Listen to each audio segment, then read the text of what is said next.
ഇസ്രായേലിൽ സംഘർഷങ്ങൾ വർദ്ധിച്ചുകൊണ്ടിരിക്കുമ്പോൾ പതിറ്റാണ്ടുകളായി നിലവിലുണ്ടായിരുന്ന ഒരു വിവാദപരമായ മെഗാ പ്രോജക്റ്റിനെക്കുറിച്ചുള്ള വാർത്തകൾ വീണ്ടും ഉയർന്നുവന്നിട്ടുണ്ട്. നിലവിൽ ഈജിപ്തിന്റെ സൂയസ് കനാൽ ലോകത്തിലെ ഏറ്റവും പ്രധാനപ്പെട്ട ജലപാതകളിലൊന്നായി തുടരുന്നു. കാരണം ലോകത്തിലെ ചരക്കുകപ്പലുകളുടെ 10% കിഴക്കൻ മെഡിറ്ററേനിയനും ചെങ്കടലും തമ്മിൽ ബന്ധിപ്പിക്കുന്ന യൂറോപ്പിനെയും ഏഷ്യയെയും കൂട്ടിയോജിപ്പിക്കുന്ന ഈ തന്ത്രപ്രധാനമായ പാതയിലൂടെയാണ് സഞ്ചരിക്കുന്നത്. സൂയസ് കനാലിന് സമാന്തരമായി ഒരു പുതിയ കനാൽ ഉയർന്നുവരുന്നത് ഈ മേഖലയിലെ ശക്തികളുടെ സന്തുലിതാവസ്ഥയെ പുനർനിർമ്മിക്കുകയും ആഗോള വ്യാപാരത്തിൽ വലിയ സ്വാധീനം ചെലുത്തുകയും ചെയ്യും. ഈ സാഹചര്യത്തിലാണ് സൂയസ് കനാലിനോട് മത്സരിക്കാൻ ഒരു പുതിയ കനാൽ നിർമ്മിക്കാനുള്ള ഇസ്രായേലിന്റെ പദ്ധതികൾ വെളിച്ചത്ത് വന്നിരിക്കുന്നത്. ഈ മേഖലയിലെ പ്രധാനപ്പെട്ട രണ്ടാമത്തെ കനാലിനായി നിർദ്ദേശിക്കപ്പെട്ടിട്ടുള്ള പാതയുടെ മധ്യത്തിലാണ് ഗാസ സ്ഥിതി ചെയ്യുന്നത്. നിലവിലുള്ള സംഘർഷത്തിന് പിന്നിലെ അടിസ്ഥാന കാരണം ഇതായിരിക്കുമോ? ഇസ്രായേൽ നിർദ്ദേശിച്ച കനാലിന്റെ വിശദാംശങ്ങൾ വെളിപ്പെടുത്തുന്നതിനു മുൻപ് നമ്മുടെ ശ്രദ്ധ ഈജിപ്തിന്റെ സൂയസ് കനാലിലേക്ക് മാറ്റേണ്ടതുണ്ട്. മെഡിറ്ററേനിയൻ കടലിനെ ചെങ്കടലുമായി ബന്ധിപ്പിക്കുന്ന ഒരു മനുഷ്യനിർമ്മിത കനാലാണ് സൂയസ് കനാൽ. ഇത് യൂറോപ്പിനും ഏഷ്യയ്ക്കുമിടയിലുള്ള കപ്പൽ ഗതാഗതത്തിന് ഒരു പ്രധാന കുറുക്കുവഴി നൽകുന്നു. കനാലിന്റെ നിർമ്മാണം പൂർത്തിയാക്കാൻ 10-ലധികം സമയമെടുത്ത വലിയ എഞ്ചിനീയറിംഗ് പ്രോജക്റ്റായിരുന്നു. കൂടാതെ 10,000-കണക്കിന് തൊഴിലാളികളുടെ ശ്രമങ്ങളും ഇതിലുൾപ്പെട്ടിരുന്നു. സൂയസ് കനാൽ 1869 നവംബറിൽ വലിയ ജനക്കൂട്ടവും ആഘോഷവും കൊണ്ടും ഔദ്യോഗികമായി തുറന്നു. കനാൽ ഉടനടി ഒരു വിജയമായി മാറി. ഇത് യൂറോപ്പും ഏഷ്യയും തമ്മിലുള്ള യാത്ര 1000-കണക്കിന് മൈലുകൾ കുറയ്ക്കുകയും ഈജിപ്തിനും മേഖലയിലെ മറ്റു രാജ്യങ്ങൾക്കും വലിയ സാമ്പത്തിക ഉത്തേജനം നൽകുകയും ചെയ്തു. ഇന്ന് സൂയസ് കനാൽ ലോകത്തിലെ ഏറ്റവും പ്രധാനപ്പെട്ട ജലപാതകളിലൊന്നായി തുടരുന്നു. ഇത് ഓരോ വർഷവും ദശലക്ഷക്കണക്കിന് ടൺ ചരക്കുകൾ കൈകാര്യം ചെയ്യുകയും ആഗോള വ്യാപാരത്തിലും ഗതാഗതത്തിലും നിർണായക പങ്ക് വഹിക്കുകയും ചെയ്യുന്നു. സൂയസ് കനാൽ നിലവിൽ ഈജിപ്തിന് $4.4 ബില്യൺ മൂല്യമുള്ളതാണ്.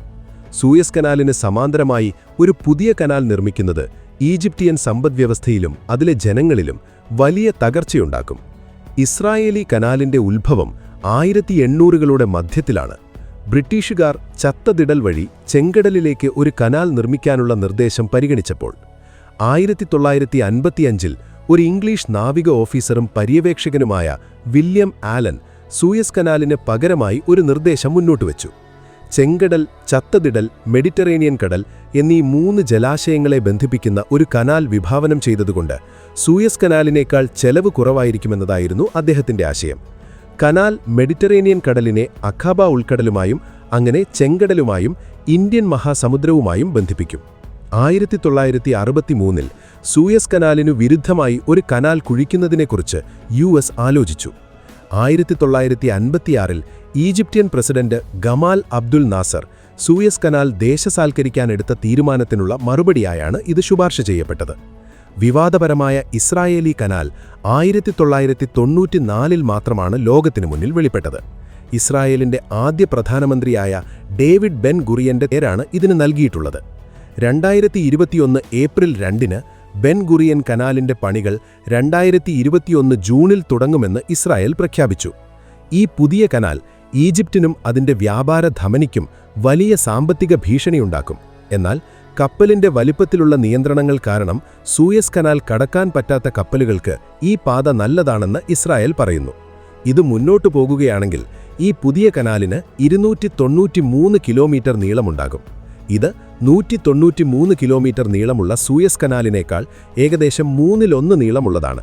ഇതിന്റെ നിർമ്മാണത്തിന് ഏകദേശം $55 ബില്യൺ ചെലവ് വരുമെന്നാണ് കണക്കാക്കുന്നത്.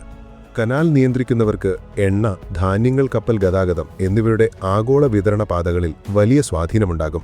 കനാലിൽ നിന്ന് പ്രതിവർഷം $6 ബില്യൺ അതിൽ കൂടുതലോ വരുമാനം ഇസ്രായേൽ പ്രതീക്ഷിക്കുന്നുണ്ട്. മെഡിറ്ററേനിയനെ ചെങ്കടലുമായി ബന്ധിപ്പിക്കുന്ന ഏറ്റവും വലിയ ധമനി ഇസ്രായേലിനുണ്ടായിരിക്കും എന്ന വസ്തുതയ്ക്ക് പുറമെയാണിത്.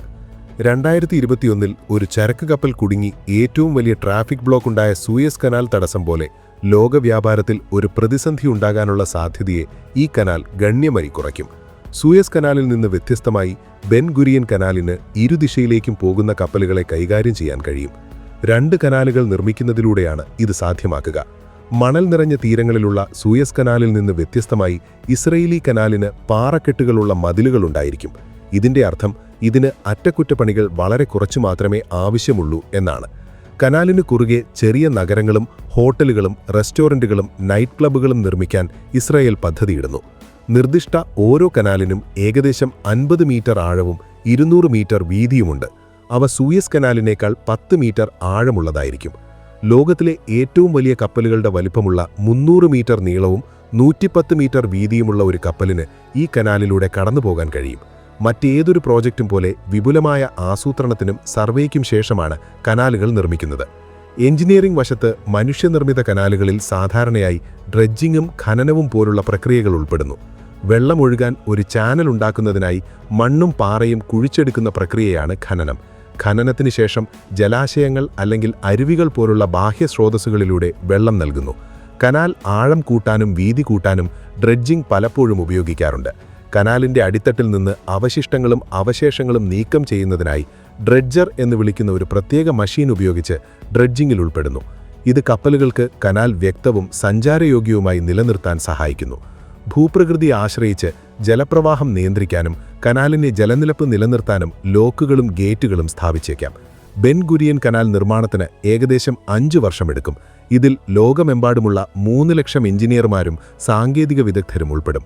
പരമ്പരാഗത പദ്ധതികൾക്ക് പകരം ഇസ്രായേലിന്റെ നെഗേവ് മരുഭൂമിയിലൂടെ 160 മൈലിലധികം ഖനനം ചെയ്യാൻ 520 ആണവ വിസ്ഫോടനങ്ങൾ ഉൾപ്പെടുന്നതായിരുന്നു യഥാർത്ഥ പദ്ധതി. നിർമ്മാണത്തിന് ശേഷം ഇസ്രായേൽ കനാലിന്റെ ആഴത്തിൽ ചാര ഉപകരണങ്ങളും കനാലിന്റെ മധ്യത്തിൽ നിരീക്ഷണ ഉപകരണങ്ങളും സ്ഥാപിക്കും. ആയുധങ്ങൾ കണ്ടെത്തുന്ന ഏറ്റവും വലിയ തടസ്സവും ഇത് നിർമ്മിക്കും. കൂടാതെ ലേസർ ബീം ഉപയോഗിച്ച് കനാൽ മുറിച്ചു കിടക്കുന്ന ഓരോ കപ്പലിന്റെയും ചിത്രം മുന്നോട്ടും പിന്നോട്ടും എടുക്കും. എന്നിരുന്നാലും യഥാർത്ഥ വെല്ലുവിളി നിലനിൽക്കുന്നത് സൂയസ് ചെയ്തതുപോലെ ഡ്രെഡ്ജ് ചെയ്യാൻ മുൻപേ നിലവിലുള്ള ഒരു ജലപാതയോ അല്ലെങ്കിൽ സൂയസ് കടന്നുപോകുന്നതുപോലെ അടിസ്ഥാനപരമായി പരന്ന ഒരു ലാൻഡ്സ്കേപ്പോ ഈ കനാലിനുണ്ടായിരിക്കില്ല എന്നതിലാണ്. ഇത് സൂയസ് കനാലിനേക്കാൾ വളരെ വലിയ ജോലിയായിരിക്കും. എന്നാൽ ശാസ്ത്രത്തിന്റെയും എഞ്ചിനീയറിംഗിന്റെയും ഒരു സൂപ്പർ പവർ എന്ന നിലയിൽ ഇസ്രായേലിന് വിഭവങ്ങളുണ്ട്. കൂടാതെ ഈ സങ്കീർണമായ അടിസ്ഥാന സൗകര്യ പദ്ധതിയുമായി മുന്നോട്ടു പോകാൻ പൂർണ്ണ പ്രാപ്തിയുമുണ്ട്. ഈ കനാൽ നിർമ്മിക്കുകയാണെങ്കിൽ ഇസ്രായേലിന് വലിയ നേട്ടമുണ്ടാകും. ബെൻ ഗുരിയൻ കനാൽ ഇസ്രായേലിന് സൂയസ് കനാലിലേക്കുള്ള പ്രവേശനത്തിൽ നിന്നുണ്ടാകുന്ന ബ്ലാക്ക്മെയിലിംഗിൽ നിന്ന് സ്വാതന്ത്ര്യം നൽകും. അറബ് രാജ്യങ്ങൾ ഇസ്രായേലിനെ സമ്മർദ്ദത്തിലാക്കാൻ ചെങ്കടലിനെ സ്വാധീനിക്കുന്നുണ്ട്. ഇതിന് മറുപടിയായി ചെങ്കടലിന്റെ കൂടുതൽ നിയന്ത്രണം നേടാൻ ഇസ്രായേൽ തീരുമാനിച്ചു. ഇസ്രായേലിന്റെ പ്രധാന സൈനിക നേട്ടങ്ങളിലൊന്ന് ഇത് ഇസ്രായേലിന് തന്ത്രപരമായ ഓപ്ഷനുകൾ നൽകുന്നു എന്നതാണ്. കാരണം ബെൻ ഗുരിയൻ കനാൽ ഇസ്രായേലിനുള്ള സഹായത്തിൽ ആവശ്യമെങ്കിൽ US മൈലിയെ സൂയസിന്റെ പ്രാധാന്യം പൂർണ്ണമായും ഇല്ലാതാക്കുന്നതാണ്. തന്ത്രപരമായി വിലമതിക്കാനാവാത്ത സ്ഥാനമുള്ള ഗാസ ബെൻ ഗുരിയൻ കനാലിന്റെ മാമോധികമായ അഭിലാഷത്തിന്റെ കേന്ദ്രബിന്ദുവായിരിക്കാൻ സാധ്യതയുണ്ട്.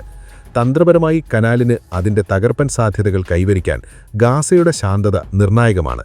ലോകസമൂഹം ഉണരേണ്ട മറ്റൊരു ആഴമുള്ള കണക്കുകൂട്ടലാണ് ഇവിടെ നടക്കുന്നത്. മിക്ക കനാൽ ഡിസൈനുകളും ഗാസയെ മറികടക്കാൻ വടക്കോട്ട് തിരിയുന്നതിനെ അനുകൂലിക്കുന്നു. എന്നാൽ ഗാസയുടെ മേൽ നിയന്ത്രണം നേടുന്നത് വളഞ്ഞു തിരിഞ്ഞ തിരിവുകളില്ലാതെ കൂടുതൽ നേരിട്ടുള്ള പാത അനുവദിക്കും. ഇത് യാത്രാസമയം ഗണ്യമായി കുറയ്ക്കുകയും കോടികളിൽ വരുന്ന സാമ്പത്തിക ലാഭത്തിലേക്ക് നയിക്കുകയും ചെയ്യും. മാത്രമല്ല, ഈജിപ്ഷ്യൻ അതിർത്തിയോട് ചേർന്നുള്ളതോ അതിർത്തി പിന്തുടരുന്നതോ ആയ ഒരു കനാൽ അപൂർവമായ സൈനിക നേട്ടങ്ങൾ വാഗ്ദാനം ചെയ്യും. ഇത് ഇസ്രായേലിന്റെ പ്രതിരോധം ശക്തിപ്പെടുത്തുകയും തെക്കുനിന്നുള്ള ഭീഷണികൾക്കെതിരെ ഒരു ബഫറും നൽകും. എന്നിരുന്നാലും ഈ പുതിയ കനാൽ നിർമ്മിക്കുന്നത് ചൈനയുടെ ബെൽറ്റ് ആൻഡ് റോഡ് പ്രോജക്റ്റിന്റെയും മെഡിറ്ററേനിയന്റെയും തന്ത്രപരമായ ഊർജ്ജ സന്തുലിതാവസ്ഥയെ ഉലയ്ക്കുകയും ലോകത്തിന്റെ 30% കൈമാറ്റം ചെയ്യപ്പെടുന്ന ഹോർമൂസ് ഇടുക്കിനോടൊപ്പം ഒരു ആഗോള യുദ്ധത്തിന് കാരണമാകുകയും ചെയ്യും എന്ന് വിദഗ്ധർ അഭിപ്രായപ്പെടുന്നു. ഈ മെഗാ പ്രോജക്റ്റ് ഈ മേഖലയ്ക്ക് ശരിക്കും ആവശ്യമുണ്ടോ എന്ന് നിങ്ങൾക്ക് തോന്നുന്നുണ്ടോ? അതോ ഇത് മറ്റൊരു ലാഭകരമായ സംരംഭം മാത്രമാണോ? നിർദ്ദിഷ്ട കനാലിനെക്കുറിച്ചുള്ള നിങ്ങളുടെ ചിന്തകൾ അറിയാൻ ഞങ്ങൾക്ക് താൽപ്പര്യമുണ്ട്. നിങ്ങളുടെ അഭിപ്രായങ്ങൾ താഴെയുള്ള കമന്റ് ബോക്സിൽ രേഖപ്പെടുത്തുക. കണ്ടതിന് നന്ദി. അടുത്ത വീഡിയോയിൽ കാണാം.